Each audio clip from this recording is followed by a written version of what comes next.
Have you ever thought about opening an antique booth, or maybe you already have one? Well, this video is for you today. My name is Melanie, and I have been selling vintage items out of antique booths, pop-ups, and even my own brick and mortar store for over 14 years now. And just recently, I went over to my Facebook page and I asked for other experienced booth sellers to share their best tips, and man, did they come through. So today, I am sharing with you 20 tips from experienced antique booth sellers.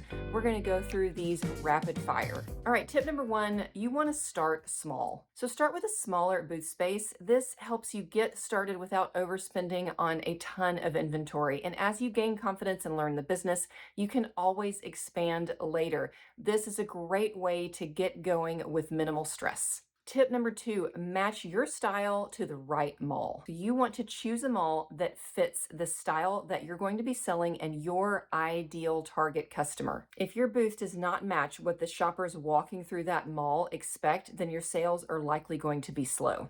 The right environment for your type of items can make a huge difference, and this will help you get started on the right foot. Tip number three, have a style and stick to it.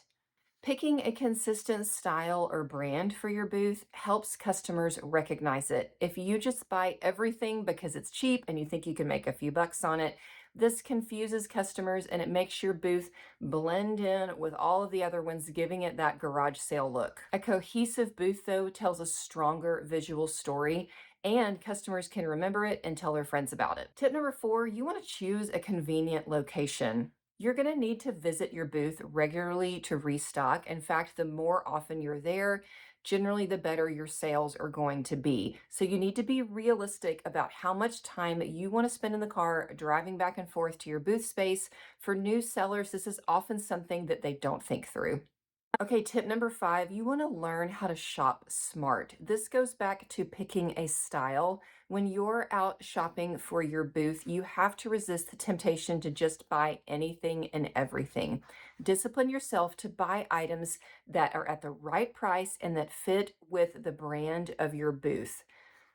This is going to help keep you from having a bunch of extra stuff lying around that you don't really care about, you're not really passionate about styling and selling, and your customers aren't really interested in. Tip number six, another one about inventory, is you need to set a monthly inventory budget. Overspending on inventory is one of the biggest mistakes that new sellers make. If you set a monthly budget for your inventory, that helps keep you disciplined and it helps you to buy smarter. An inventory budget also helps protect your monthly profits, and it gives you momentum to pay yourself a little bit of a paycheck to keep going instead of every single month just putting all of your money back into more stuff when you probably don't need it. Your booth is probably well stocked enough. Tip number seven, this is a great one for new sellers. You want to build relationships in the antique trade community.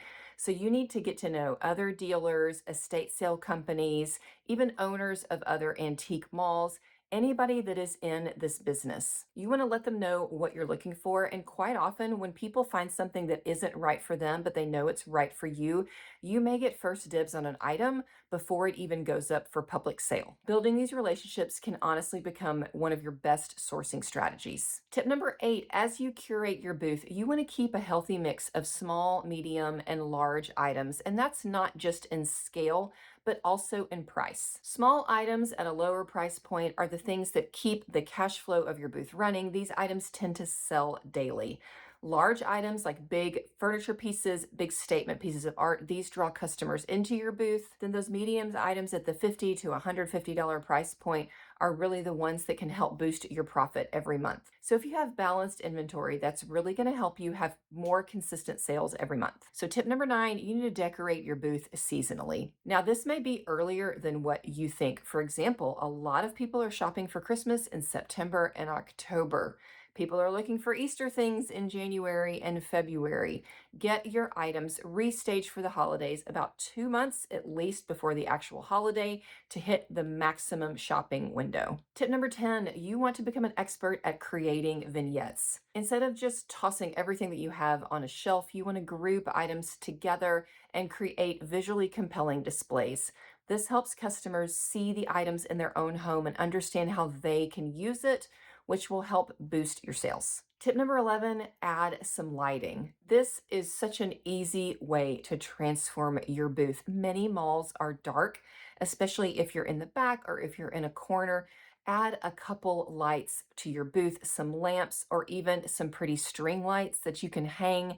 This will help your booth brighten up and be so much more visually appealing to shoppers. Tip number 12, you really want to avoid overcrowding your booth. First off, your booth needs to be ADA compliant. People need to be able to get in and out of your booth that are using a wheelchair. But even for our non-handicapped customers, you want to give people room to walk around and look. If you have things that are piled on the floor and people are tripping over them, or items that are precariously packed way up high and they look like if you grab one, the whole stack is going to topple, that gets really overwhelming for a lot of customers. They may see something that they love, but they're not going to risk going into your booth and causing an accident to even get to the item. My rule of thumb is if I don't have a good space for something, I take it home and wait till I have an open spot for it. Tip number 13, move things around often. This was one of the most repeated tips that I got from seasoned sellers on my Facebook page. So a lot of antique mall shoppers are regulars. They come every few weeks, and if your booth looks the exact same month after month, those items get stale. So even if you don't have new things to add, rearrange the things that you do. That keeps your space looking fresh, and it kind of tricks the shoppers into thinking that some of these things are new. Quite often, you can have an item sit there for months, and if you style it new and move it to a new space, it'll sell right away. Tip number 14, also related to items that sit too long, you need to mark down those stale items. I am not a big fan of doing a booth-wide sale. I think that cheapens your brand, but I think it's completely fine. If you have stuff that's been there too long and it's obviously nobody wants it at the price you have, get some brightly colored Post-it notes, bright colored stickers, a red Sharpie, individually mark those items down. Get your money back and then use that money to buy better inventory that's going to sell faster. Tip number 15, use social media. That may seem like a no-brainer here in 2026, but I still find a lot of sellers that think they just don't want to mess with it. But it is worth your time to create your own Facebook page, your own Instagram profile, share photos of your booth, share photos of your items, create your own brand on social media. This is a great place to start building your individual business. Tip number 16, understand that there are going to be slow times. This is a great tip from seasoned sellers. If you're a new seller and you have your first down month, you may be tempted to think it's time to cut and run. Cancel your lease. This doesn't work. But seasoned sellers know that antique booths follow a very similar retail cycle as the rest of the world, and you're going to have months that just aren't that great. In this business, patience is really important. Consistency and continuing over time is what is going to get you to success.